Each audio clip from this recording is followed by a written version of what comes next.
오늘은 미련한 남자, 지혜로운 여자라는 제목으로 말씀을 나누겠습니다. 지지난 시간 제가 24장을 강의를 했었는데요. 여러분 기억나시다시피 나신다면 이 다윗이 사울을 죽일 수 있는 기회를 동굴에서 맞이했지만 그리하지 아니하고 그를 살려줬어요.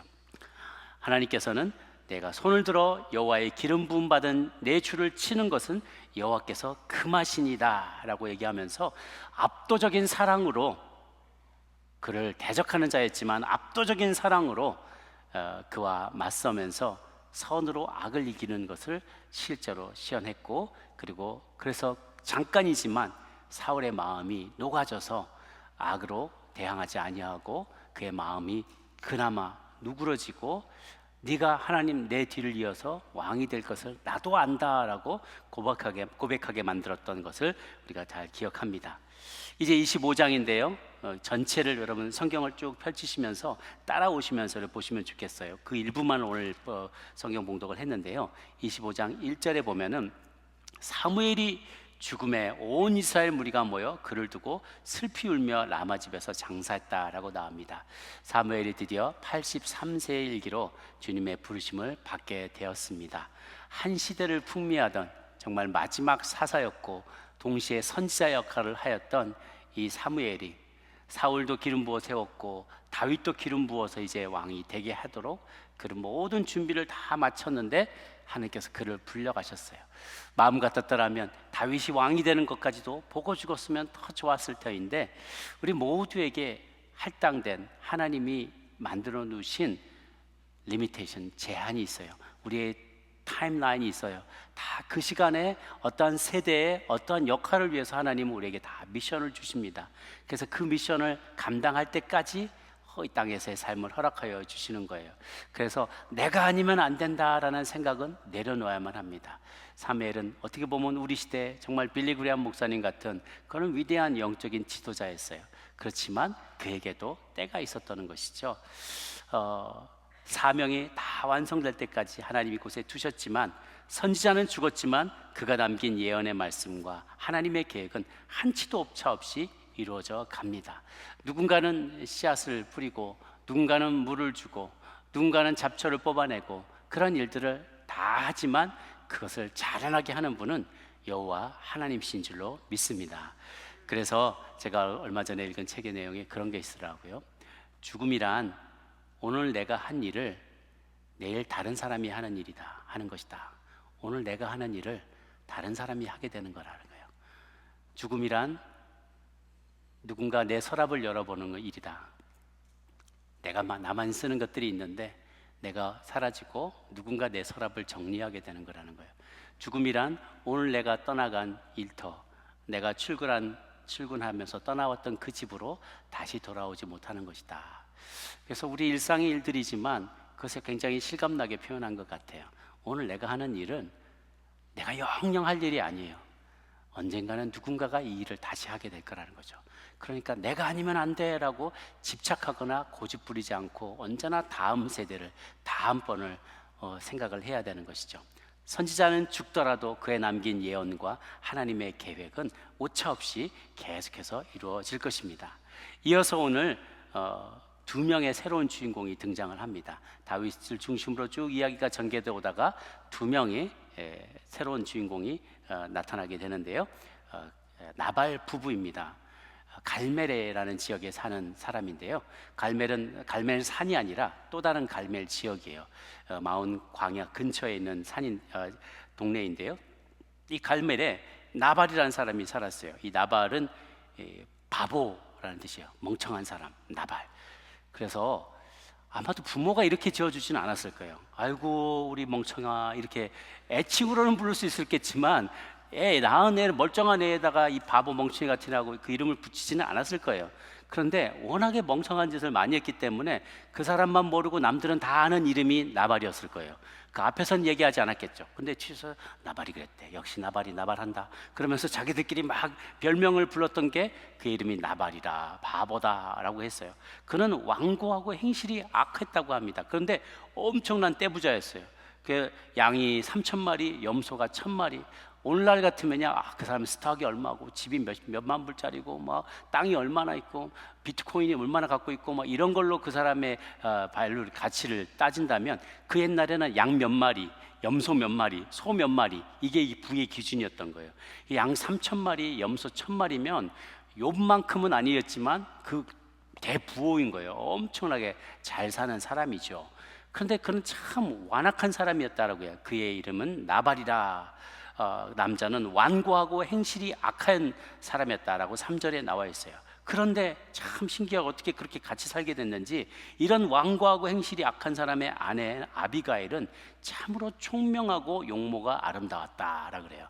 이렇게 묘사되어 있는 여성은 성경에 딱 세 사람밖에 없습니다. 라헬과 그리고 우리 에스더, 라헬과 에스더 그리고 아비가일, 이렇게 세 명만이 용모도 준수한데 너무 총명하고 지혜로웠다는 거예요. 안팎으로 다 아름다운 사람이었어요.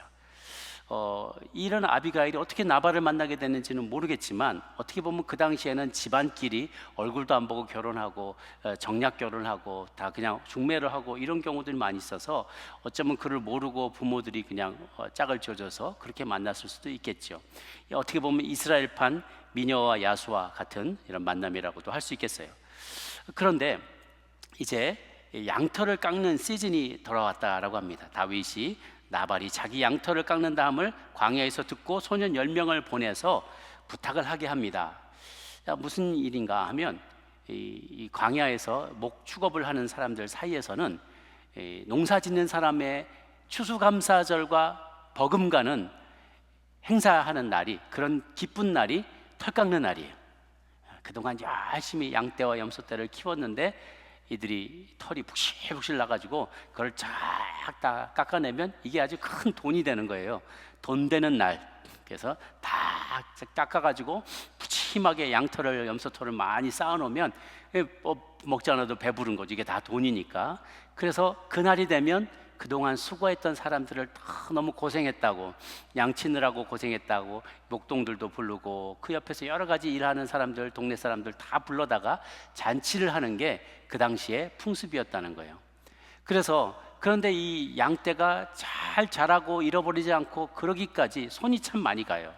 특히 그 당시에는 이 광야 지역에 여기는 도적대들이 많았습니다. 아랍의 베두인족 도적대들이 많아서 그냥 한눈 팔고 있으면 확 다 훔쳐가고 이런 다 잡아가고, 사람들이 목동이 지키고 있어도 여러 명이 달려들어서 막 윽박지르면 어쩔 수 없잖아요. 그냥 다 가져가라. 그럼 양떼들 막 몰고 그냥 도망가 버리고 양을 떼를 죽이기도 하고, 심지어는 이 목동들을 노략질을 하기도 했어요. 목동 너 갖고 있는 거 다 내놔. 그럼 목동들도 다 자기 거 뺏기고 해를 입기도 하고, 많은 일들이 진짜 무법천지같이 이런 일이 벌어져요. 그럴 때 이들 옆에서 이들을 꼭 지켜줬던 600명의 사람도 있었어요. 바로 다윗과 함께했던 무리들이에요. 마온 평야에서, 마온 광야에서 이 갈멜이라는 지역은 본부고 본집이 있는 데고, 마온 광야에 있는 데서 양떼를 많이 쳤다는 거예요. 좀 떨어져 있지만 이 마온 광야에서 600명이, 다윗과 함께한 600명이 이 양떼를 그리고 목동을 잘 지켜줬어요. 우리 곁에서 성과 같이 지켜줬다라고 나중에 양치기들이 보고하는 것을 보면은 그것을 잘 알 수 있습니다.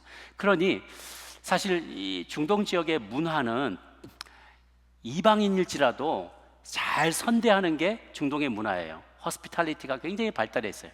왜냐하면 모래바람이 있고 사막과 광야와 물도 귀하고 이러니까 중간에 물 못 얻어서 길을 잃어버려서 헤매다가 죽는 사람들이 굉장히 많고요. 그 위험한 지역이 많기 때문에 자기도 그런 걸 경험해 본 거예요. 자기도 어디를 낙타를 타고 여행을 하다가 길을 잃기도 하고 물이 떨어지기도 해서 죽을 뻔하면은 누군가가 이렇게 호스피탈리티로 잘 먹여주고 입혀주고 재워줘서 위기를 모면했는 경험이 서로가 많기 때문에 불문율이 뭐냐면 누구든지 오라, 누구든지 여행객이 있으면 환대해 주는 거예요. 내가 먹을 게 없어도 그 사람 먹을 걸 챙겨주는 게 이 중동의 그런 따뜻한 환대의 문화였거든요. 심지어 모르는 나그네일지라도 그들의 필요를 채워주는데, 거의 적어도 한 1년 가까이를 이 양떼들을 쭉 돌봐주고 지켜줬던 다윗과 함께했던 무리들이기에 당연히 그들에게 어느 정도의 감사를 표현하는 것은 인지상정이라는 거예요. 이건 관례이기도 하고 당연히 그렇게 할 것으로 다들 기대를 했어요. 다윗과 함께했던 이들도 이 양떼들을 돌보면서 어떻게 보면 자신의 소중한 시간과 자신의 에너지와 이것들을 관심을 쏟으면서 자기들도 애썼고 일종의 투자를 한 것이죠. 좋은 관계에 투자를 한 거예요. 그리고 많은 것을 기대하기보다는 자신들이 그래도 이 지역의 자경단처럼 순찰대처럼 역할을 감당했기 때문에 적게나마라도 감사를 표시해 줄 걸로 생각하고 관례를 따라서 수하의 소년 10명을 그에게 보냅니다. 나발에게 보냅니다. 그리고 내 말을 전해라 라고 말하는 것이 8절의 내용이에요. 내 소년들에게 물으면 그들이 내게 말하리라. 그런즉 내 소년들이 내게 은혜를 얻게 하라. 우리가 좋은 날에 왔은즉 내 손에 있는 대로 내 종들과 내 아들 다윗에게 주기를 원하노라 라고 이야기를 해요. 내 종들과 내 아들 다윗, 그러니까 굉장히 다윗이 자신을 낮추고 있는 거예요. 나발에 봤을 때 내 소년들이지만 당신의 종과도 같습니다. 그리고 나는 당신의 아들과 똑같은 존재입니다. 그래서 중동에서 이스라엘 지역에서 자기보다 연장자들에게는 자기를 낮출 때 아들, 아무개, 아들이라고 부르는 거예요. 스스로를. 당신이 나의 아버지 같은 분입니다 하고 존중과 여러 가지 존경의 마음을 표하면서 그래도 당신의 손에 어느 거라도 좀 있으면 손에 있는 대로 당신의 종, 제가 보낸 소년 10명에게 그리고 당신의 아들 다윗에게 조금이라도 좀 베풀어 주기를, 은혜 베풀기를 소망합니다 라고 매우 겸손하게 요청을 하는 거예요. 그런데 이에 대해서 나발이 대답합니다. 다윗은 누구냐? 이새의 아들이 누구냐 도대체? 요즘 주인에게서 도망치는 노예들이 많다는데 그런 놈들 중에 하나 아니야? 이러면서 막 모욕을 주는 거예요. 이럴 수가 없는 거죠. 이 말은 다윗이 사울을 떠나간 것을 빗대어서 노예가 주인을 떠나서 도망간 거 아니냐? 무슨 노예입니까? 다윗이 무슨 노예입니까? 다윗 사울의 오른팔과 같았고 왕의 사위와 같았던 사람인데 그를 노예라고 이렇게 부르는 것이죠. 심지어 사울이나 요나단도 다음 왕은 너다라고 지명하고 있었어요. 다 인정을 하고 있는 사이인데 졸부에 불과한 나발이 다윗에 대해서 이렇게 오만불선한 태도를 취하는 거는요, 이것만 봐도 그가 지금 나발만 빼고 나머지 다 알고 있는 사실이에요. 다음 왕이 될 것이 그라는 것을 분명히 알고 있는데 무슨 배짱에서인지 정말 시대의 흐름을 읽지 못하는 거예요. 대단히 하나님의 뜻에 대해 둔감하고 어리석고 미련한 자였던 나발은 그가 다음 왕이 된다는 사실도 잊어버린 채 그를 정말로 모욕을 주는 것이죠. 다윗이 누구냐? 몰랐을 리가 없어요.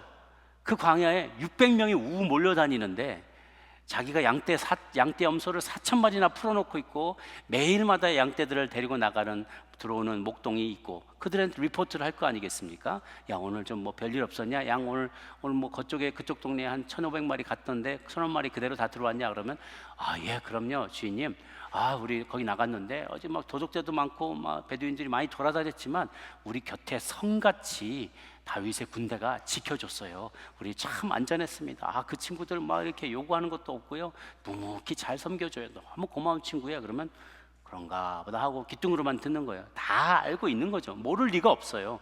그런데 마치 모르는 것처럼, 털은 처음 듣는 것처럼 이렇게 얘기를 합니다. 그러고 나서 하는 얘기가 이런 떡과 물과 이런 걸 달라고 하니까 11절에 내가 어찌 내 떡과 물과 내 양털 깎는 자를 위해 잡은 고기를 가져다가 어디서 왔는지도 모르는 자에게 주겠느냐?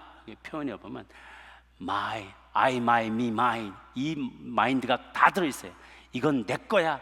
내 떡, 내 물, 내 고기 다 내 거라고 생각하는 거죠. 그리고 내가 다 만들었다고 생각해요. 얼마나 오산인지 몰라요. 우리가 누리는 좋은 것들이 어디 내가 다 만든 겁니까? 주변의 사람들의 도움이 하나도 없이 나 혼자 다 만들었을까요? 아니에요. 수많은 사람들이 내 부를 형성하는 일에 오늘날에 나가 있기에 도와주고 입혀주고 먹여주고 보호해주고 서포트해줬고 조언을 줬고 기회를 줬기 때문에 오늘날 저와 여러분이 있는 것이죠. 나발은 그걸 생각하지 못했어요. 내 고기, 내 물, 내가 만든 떡, 이거 다 내 거라고 생각하는 거죠. 전혀 청지기 정신이 없는 거예요. 자기 혼자 다 이것을 만들었다고 생각하기 때문에 도움을 줬던 이에 대한 감사한 마음도 조금도 없고요. 그러나 이 모든 것들을 만들어주고 허락해 주신 하나님에 대한 감사의 마음도 없습니다. 혹 우리 가운데, 혹 여러분 가운데 그런 분들이 계십니까? 내가 이 땅에 미국에 와서 아메리칸 드림을 위해서 내가 밑바닥에서부터 다 일으켜 세웠어. 오늘날의 내 부와 나의 명예와 이 모든 건 내가 다 만든 거야 라고 자부심을 갖는 것은 좋지만 자만심을 가지면서 이 모든 게 내가 했다라고 말하면 감사하는 마음이 하나도 없습니다. 주변에 대해서 이것을 위해서 나에게 자리를 내어주고 나를 위해서 드라이브 해주고 나에게 쇼핑장을 가르쳐주고 집을 만들 수 있도록 해주고 찾도록 해주고 많은 분들이 가르쳐주고 도와주고 길을 인도해 줬는데 다 I, my, me, mine, 내가 했고 내 것이고 나의 것이고 이렇게 생각하는 이는 감사한 마음이 없는 거죠.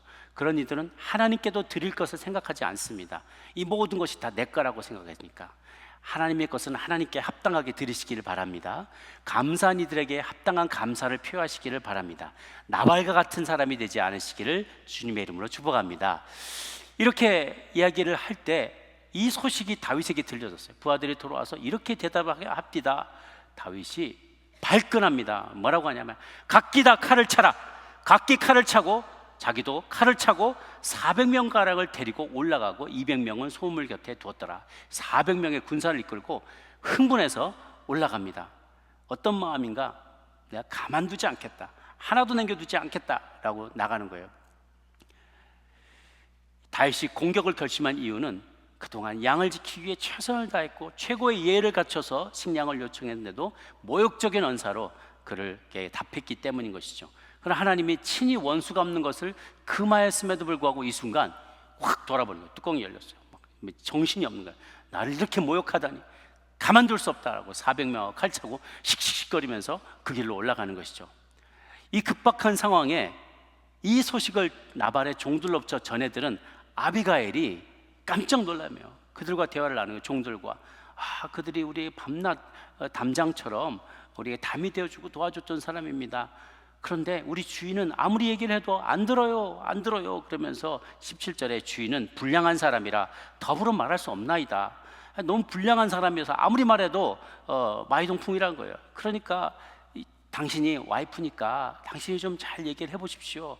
그런데 이제 아비가일이 그럴 틈이 없는 거예요. 그리고 말해도 귀뚱으로도 안 들을 거를 너무나 그 사람을 잘 아니까 그가 급한 대로 6종류의 음식을 준비합니다.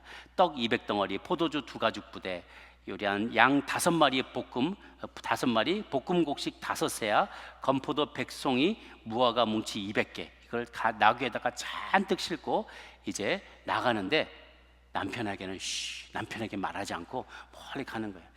여인이 참 지혜로워요. 침묵할 때와 말할 때를 알고 있었어요. 이 때를 분별하는 게 정말 큰 지혜인 것이죠. 다윗은 계속해서 이제 올라가면서 부하들에게 얘기합니다. 내가 그동안 이렇게 수고했던 게 다 헛되다.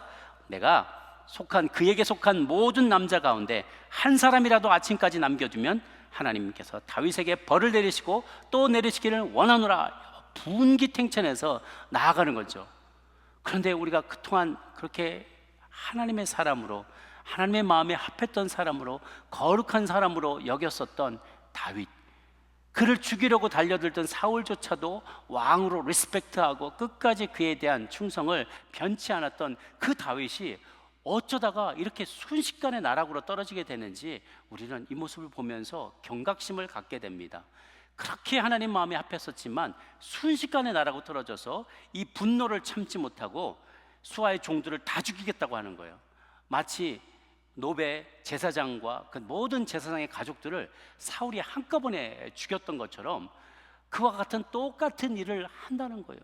사울과 같이 않으려고, 사울과 같은 사람이 되지 않으려고 애를 쓰던 그 다윗이 어느덧 자기도 모르는 사이에 이제 한 사람이었어요. 나발이라는 사람, 인간 한 사람의 말 하나 그저 건너 들었을 뿐인데 나발의 수준이 되어버리고 말았어요.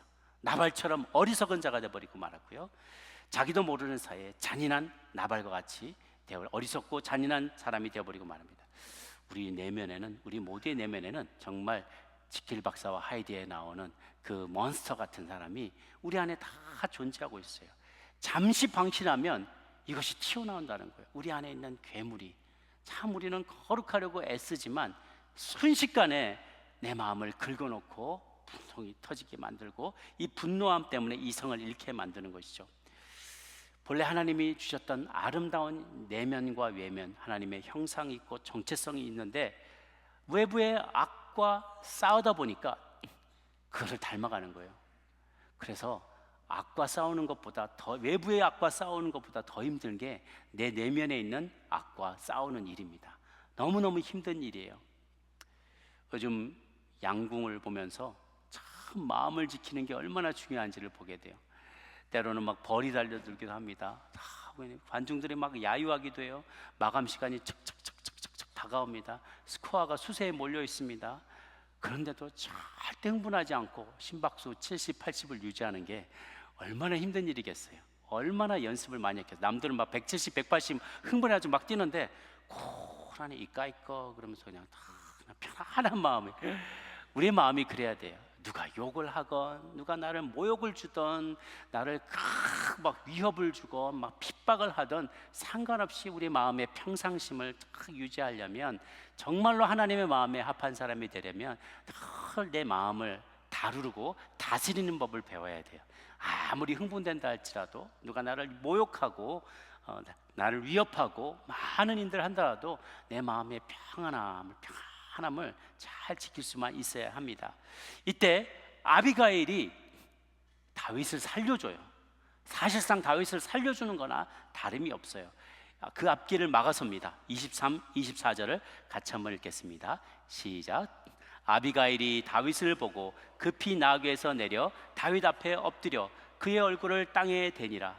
그가 다윗의 발에 엎드려 이르되 내 주여 원하건대 이 죄악을 나 곧 내게로 돌이시고 여종에게 주의 귀에 말하게 하시고 이 여종의 말을 들으소서라고 얘기합니다. 그가 나귀를 타고 가다가 납작 엎드립니다. 한번 사진 한번 보여주시면 이런 광경일 것 같아요. 두 개의 사진인데요. 많은 군대들이 막 그를 막아서고 있는데 그 앞에 납작 무릎 꿇고 그 앞에 나아갑니다. 한 여성의 몸으로 그 앞에 납작 엎드려서 이 죄악을 나에게 돌리소서라고 얘기한 거예요. 자기가 무슨 죄가 있겠어요? 그 얘기를 했던 사람은 나발인데, 나발이 잘못했지만 그가, 이 여인이 얘기합니다. 내가 잘못했습니다. 이 죄악을 내게로 돌려주십시오. 내게로 돌리십시오. 엄밀하게 말해 자기 잘못은 아니었지만 남편과 경제 공동체라는 거예요. 자신에게 도의적인 책임이 있다는 거예요. 남편을 올바르게 인도하지 못하고 설득하지 못했고 내가 그거를 챙기지 못한 것이 내 잘못입니다. 내 탓입니다. 우리 꼭 예수님이 생각나지 않으세요? 자신이 잘못한 게 하나도 없어요. 그런데 이것은 내 잘못입니다. 내가 십자가를 지겠습니다. 이런 마음으로 어떻게 보면 이 여인이 그 앞에 납작 엎드려 자신을 지극히 낮춥니다. 차라리 나를 죽여주십시오. 죽이려 갔거든 무고한 사람들 죽이지 말고 나를 죽이십시오 라고 그 앞에 납작 엎드려요. 그리고 나서 쭉 하는 이 대사가요, 한 10절 가까이 나오는 이 대사 중에서 그가 어떻게 표현하면 내 주여, 내 주여, 내 주여, 내 주여를 얼마나 많이 이야기하는지 몰라요. 제가 세봤어요. 그랬더니 27번을 쓰더라고요. 24절부터 32절까지 31절까지 내 주는 불량한 사람 나발겠지만 내 주께서 보내신 내 주여 여호와께서 살아계시며 내 주도 살아계시거니와 내 주의 손으로. 26절은요 내 주를 하나 둘 셋 넷 5번을 얘기를 해요. 계속 내 주, my lord, my lord 엎드려서 you are my lord, 내 주인이라고 얘기를 하는 거예요. 주인이시여. 그러면서 이 여종을, 당신의 your servant, 여종을 6번을 얘기해요. 나는 당신의 여종입니다. 아까 자신을 팍 낮춰서, 이 사람도 사실 부잣집 만화님이잖아요. 이 4,000마리의 가축을 다 이렇게 있으니까 얼마나 자기 밑에 부리는 사람이 많아요. 다 종들 데리고 사는 사람인데 어떻게 다윗은 어떻게 돌아다니는 지금 불황하고 있는 사람, 어떻게 보면 홈리스잖아요. 집이 없으니까 홈리스인데 자기는 대부잣집 만화님이란 말이에요. 근데 거기다 my lord라고 부르고 여종이라고 얘기를 해요. 자기를 겸손히 낮추는 거죠. 그런데 이어서 지혜로운 아비가일의 중재가 시작이 됩니다. 나발의 완악함과 다윗의 혈기를 이용해서 사단이 둘 사이를 이간질시키려고 해요.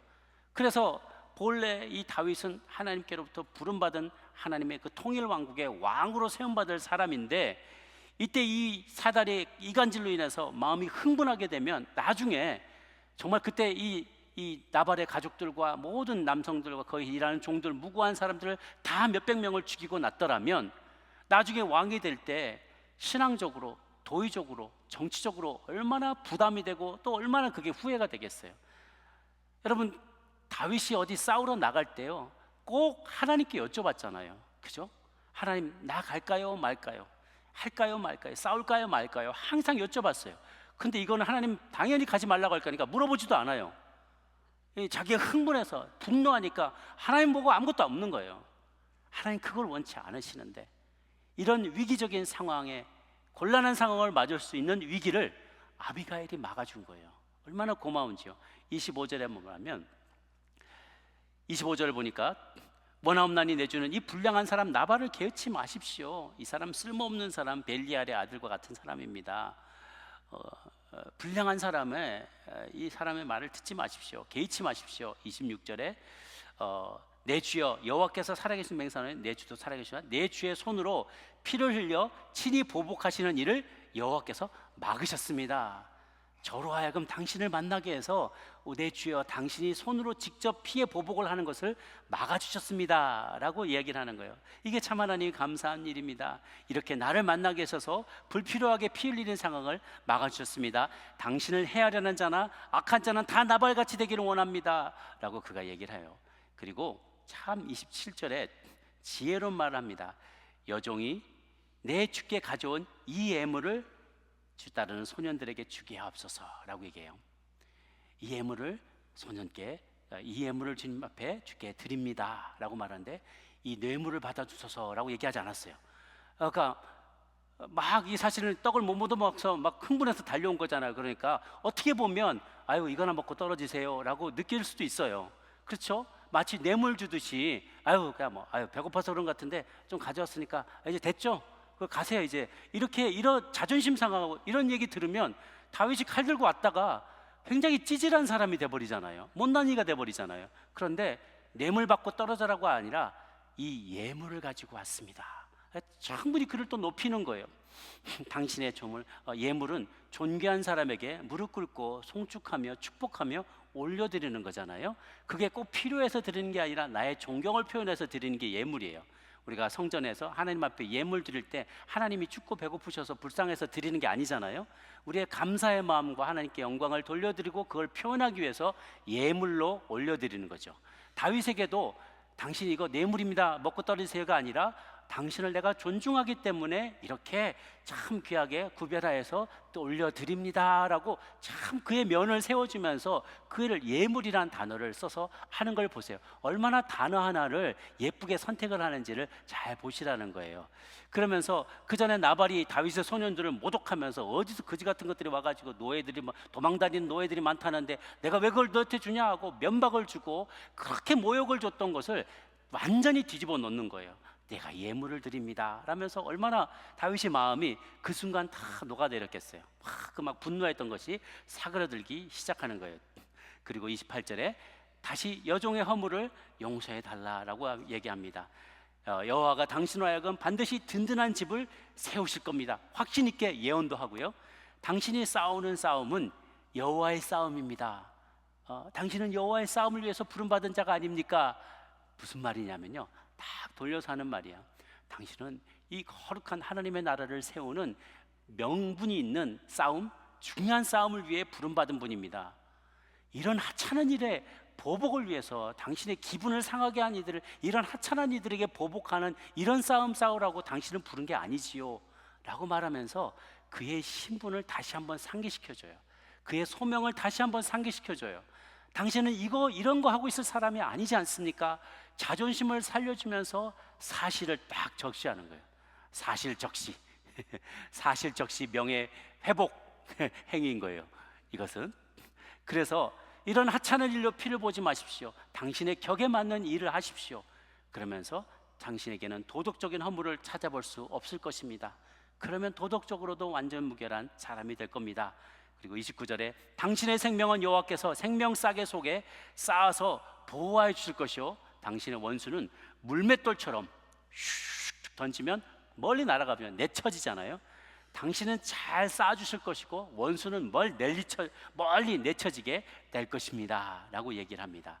그리고 마지막으로 30절 31절에 왕으로 세워지게 될 때 무죄한 피를 흘렸거나 친히 보복 행위를 한 것으로 인해서 슬퍼하거나 후회한 일이 없도록 이런 일을 하지 마시기를 바랍니다. 그리고 그날이 오면, 여호와께서 당신을 정말 왕위에 오르게 되는 그날이 오면 이 여정도 기억해 주십시오 라고 얘기를 해요. 구구절절이 기가 막힌 표현들입니다. 예전에 한국에서 유명한 그 강사로 유명한 김창옥 교수가 교수님이 이런 말을 했어요. 남자는 어떤 여자를 좋아하는가, 뭐 많은 얘기를 하는데 저 사람들이 이런 사람이었는데 예쁜 여자 좋아하죠. 그래 답을 해요. 그 예쁜 여자 좋아하는데, 그렇지만 세월이 흘러도 변함없이 사랑받는 여자는 말을 예쁘게 하는 여자입니다. 그래요. 말을 예쁘게 한다는 말은 지혜롭게 한다는 거예요. 맞는 말을 기분 나쁘게 하는 사람이 있어요. 말은 맞아요. 맞는 말을 기분 나쁘게 하는데, 또 어떤 사람 맞는 말을 지혜롭게 하는 사람이 있다는 거죠. 맞는 말을 기분 나쁘게 하는 사람, 뭐 한다고 밤새 쏘다니다가 전화 안 통화, 손가락에 부른지러잖아. 야, 뭐라 들어왔어? 그냥 야, 밖에 자지, 뭐라 들어왔어? 그렇게 얘기하는 사람이 있고, 하루 종일 일하느라고 얼마나 바빴으면 전화도 한 통화 못했을까. 근데 집에서 기다리는 사람, 걱정하는 사람도 좀 생각해줘요. 전화 한 통화 꼭 해주세요 라고 얘기하면 똑같은 말이잖아요. 똑같은 말을, 사실을 너무 기분 나쁘게 말하면 듣는 사람이 힘드는 거죠. 그래서 말을 예쁘게 하는 것은 말을 참 지혜롭게 하는 것이고, 받음직하게, 들음직하게 그런 얘기를 하는 거예요. 아비가일이 말한 이 한 10절이 넘어가는 이 말은요, 성경에 기록된 여성의 말로서 가장 긴 진술입니다. 마리아의 노래도 있는데 이거보다 조금 짧아요. 근데 이게 가장 한 단일 여성이 한 진술 중에서 가장 긴 말씀인데, 인용된 말씀인데, 아비가일의 지혜와 그녀의 신앙과 비전이 다 녹아져 있는, 함축되어 있는 너무 멋진 말들이에요. 잘 연구해 보면 어떻게 하면 말을 잘 할 수 있을까, 지혜롭게 할까 배우게 됩니다. 유진 피터스는 이렇게 얘기합니다. 본래 하나님이 주셨던 아름다움과 정체성을 다윗이 잃어가고 있었다는 거예요. 그런데 아비가일이 자기 안에 있는 내면의 아름다움과 외면의 아름다움을 사용해서 그의 아름다움, 다윗의 아름다움을 다시 회복시켜 줬다. 그러한 사건이다라고 해요. 다윗이 나발을 닮아서 추악해져 가는 그 모습을 다시금 돌이켜서 아름다움을 회복할 수 있도록 아비가일이 도와줬다라는 거예요. 그래서 우리의 아름다움은 남성도 그렇고 여성도 그렇고요, 하나님은 이 아름다움을 통해서 우리를 감동을 주십니다. 외모뿐만이 아니라 내면의 아름다움, 음악, 오늘 특성 너무 멋있게 잘 들었는데요, 감동이 돼요. 아름다운 노래를 듣고 선율을 들면 우리 마음이 확 녹아지고 그 장면이 떠올라지고 마음이 녹아지고 딱 따뜻해지잖아요. 하나님은 이 아름다움을 통해서 우리를 변화시키십니다. 미술 작품도 아름답고, 스포츠 선수가 땀 흘리면서 최선을 다하여 노력하는 그 모습도 아름다워요. 그래서 스포츠 장면을 보면서 희생하고 땀 흘리며 눈물 흘리며 그렇게 애쓰는 선수들의 모습을 보면 우리가 감동을 받는 이유는 거기에 아름다움이 있기 때문에 그래요. 진리에는 아름다움이 있습니다. 하나님은 다윗을, 그리고 우리와 저와 여러분 모두를 아름답게 만드셨어요. 외면의 아름다움, 그 내면의 아름다움을 다 주셨는데, 우리가 악과 싸우다 보면 나도 모르는 사이에 그 어글리한 악을 닮아가게 돼요. 그래서 악과 싸우다 보면 악이 받쳐서 나도 똑같이 막 인상을 쓰게 되고 막 어떻게든지 그를 이기려고 하게 됩니다. 그런데 하나님은 선으로 악을 이기라고 얘기해요. 지난주에 설교 뵈면도 압도적인 선으로 악을 이기라라고 얘기를 하시는 것이죠. 톰 휴스턴이라는 사람이 이 다윗의 이야기를 보면서 이렇게 얘기를 해요. 흥분해서 이성을 잃는 상대의 마음을 누그러뜨리고 그의 마음을 얻기 위해서 아비가일이 이렇게 지혜로운 접근을 했다. 첫 번째, 자신의 과오를 먼저 인정하고, 또 상대방의 실수를 간접적으로 말합니다. 당신 노골적으로 당신 잘못했어 라고 하는 게 아니라, 아유 왜 그러셨을까 이렇게 하면서 뺑 돌려서 얘기하는 거예요. 그리고 그 과오를 고치는 것 어렵지 않은 일인 것으로 느끼게 합니다. 그리고 상대방을 인정해주고 높이 평가하면서, 중요한 거, 상대방을 높이 평가하면서 거기에 걸맞게 행동하도록 권면해요.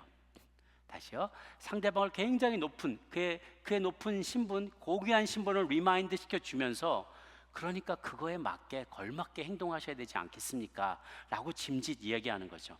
그러면서도 상대방의 체면을 세워주고 결국은 자기의 제안한 것을 기쁘게 받아들이도록 설득하는 거예요. 이것이 참으로 지혜로운 방법이죠. 잠언 18장 21절의 말씀을 같이 한번 읽어볼까요? 시작. 죽고 사는 것이 혀의 권세에 달렸나니 혀를 쓰기 좋아하는 자는 그 열매를 먹으리라. 아멘. 다윗은 뜻하지 않았던 아비가일과의 만남을 통해서, 그리고 그녀의 진심 어린 조언을 받으면서 마음의 감동을 받아서 그녀가 가져온 이 물건들, 음식들을 다 챙겨가지고 이제 본부로 돌아가게 됩니다. 그리고 나서 나중에 32, 33절에 이렇게 마지막으로 말을 남깁니다. 함께 있습니다. 시작. 다윗이 아비가일에게 이르되 오늘 너를 보내어 나를 영접하게 하신 이스라엘의 하나님 여호와를 찬송할지로다. 또 내 지혜를 칭찬할지며 또 내게 복이 있을지로다. 오늘 내가 피를 흘릴 것과 친히 복수하는 것을 네가 막았느니라. 내가 이렇게 죄 지을 뻔했는데 막아줘서 너무나 고맙다. 당신은 참으로 지혜로운 사람이요, 당신은 참으로 복 있는 사람이요 라고 얘기를 해주는 것이죠. 한편 같은 시각 나발은 뭘 하고 있었나? 병나발을 불고 있었어요. 그래서 왕처럼 잔치를 벌이고 있었다라고 여기 나옵니다.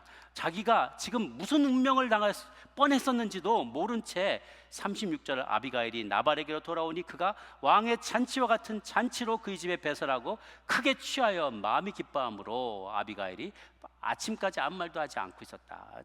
곤드레 만들어 돼가지고 부어라 마셔라 양털 깎았고, 야 이게 다 돈인 거예요. 돈.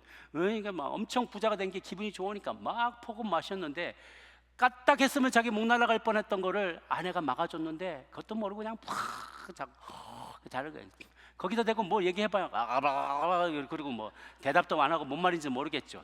지혜롭게 기다립니다. 다음 아침까지 딱 기다립니다. 지난밤 무슨 일이 있을 뻔했는지를 아침에 딱 그에게 얘기하는데요. 나발이 딱 경직이 돼버리는 거예요. 너무 충격적인 얘기를, 서슬퍼른 그 얘기를 딱 들으니까 경직이 되면서 그냥 막 스트로크가 온 것 같아요. 그러고서는 꼼짝 못하고 있다가 그가 열을, 하나님이 치심에 그가 열흘 뒤에 죽었다라고 38절에 되어 있습니다. 그가 이렇게 죽었다는 소식을 듣게 되니까 다윗이 그 마음에 다시금 확신이 들게 되었어요. 그가 늘 이런 궁금함이 들지 않았겠어요? 이런 의문이, 정말 이렇게 사는 게 맞을까? 내가 계속해서 악을 당하고 어려움을 당하지만 선으로 갚는데 이게 무슨 소용이 있을까? 나만 괜히 그냥 어려움 당하고 이러는 것 아닐까? 그런데 정말 하나님이 아닌 게 아니라 내가 계속해서 선으로, 이번은 자기가 원해서 그런 것이 아니라 아비가일의 마음에 감동받아서 칼집에 집어넣은 것이지만, 그러나 이렇게 아비가일의 조언을 따라 행했을 때 정말 선이 악을 이기고 반드시 악인에게 하나님 보복하시고 선으로 악을 이길 수 있다는 것을 다시 한번 확신하게 되었던 거예요.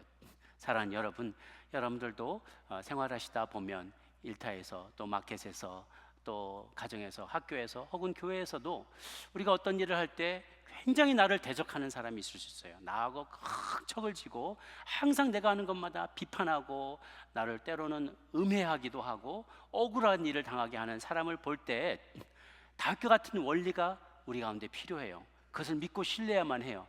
그래서 내가 내 손으로 이 원수 갚겠다고, 내가 바로 잡겠다, 저 인간의 버르장머리를 내가 고쳐놔야 돼, 그렇게 말하는 게 아니라 내가 하나님 앞에 기도하고 나아가는 거예요. 그러면 하나님이 그 사람과 직접 다이렉트리 그 사람을 딜을 할 거예요. 그런데 그 사람이 정말 마음이 겸손해서 우리가 기도하는 동안 하나님이 또한 그에게 역사하는 동안 마음의 깨달음을 얻고 또한 그런 이야기를 들을 때 겸손하게 무릎 꿇고 회개하게 된다면 우리는 귀한 동역자를 얻게 되는 것입니다. 그런데 그렇게 하지 아니하고 그가 그 마음이 완악하여서 하나님이 그를 다루시는데도 계속 부인한다면 그는 하나님이 치셔서 병들게 하든지 사고를 당하든지 재정을 다 잃어버리게 한다든지 어떻게든지 그는 나락 가운데로 떨어지게 될 거예요. 그러니까 그 일은 내가 할 일이 아니라는 것이죠. 그건 오로지 하나님께만 맡겨드릴 일이에요. 그것은 같이 동역하는 사람도 마찬가지고 안 믿는 사람과의 관계도 마찬가지고 직장에서나 학교에서나 모든 관계 가운데 동일하게 적용될 수 있는 것입니다.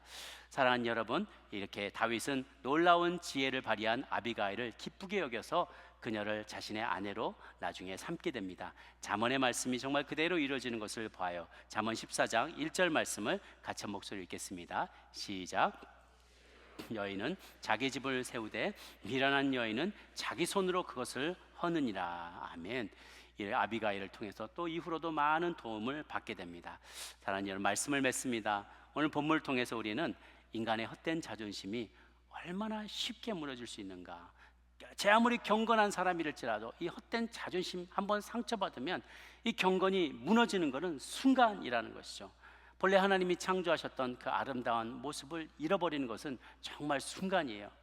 그래서 우리는 언제나 나 자신의 부족함과 연약함을 인정하며 나가야만 합니다. 그리고 어떤 상황 속에서도 우리의 고귀한 신분을 잊지 말아야만 해요. 우리는 하나님께 선택받고 부름받은 하나님의 귀한 자녀들입니다. 믿지 않는 이들과 똑같지 않아요. 그래서 믿지 않는 이들과 똑같이 행동하고 똑같이 말하고 똑같이 진흙탕 싸움을 하도록 부름받지 않았습니다. 하나님께서 우리에게 주신 이 본래의 아름다움, 내면의 아름다움, 외면의 아름다움을 꼭 잘 지키시면서 무엇보다도 세상 속에서 살 때 어떤 모든 갈등과 모든 아픔과 또한 핍박 가운데 살아갈지라도 자녀로서의 명예를 꼭 지키며 살아가는 저 여러분 모두가 되시기를 주님의 이름으로 축복합니다. 기도하겠습니다.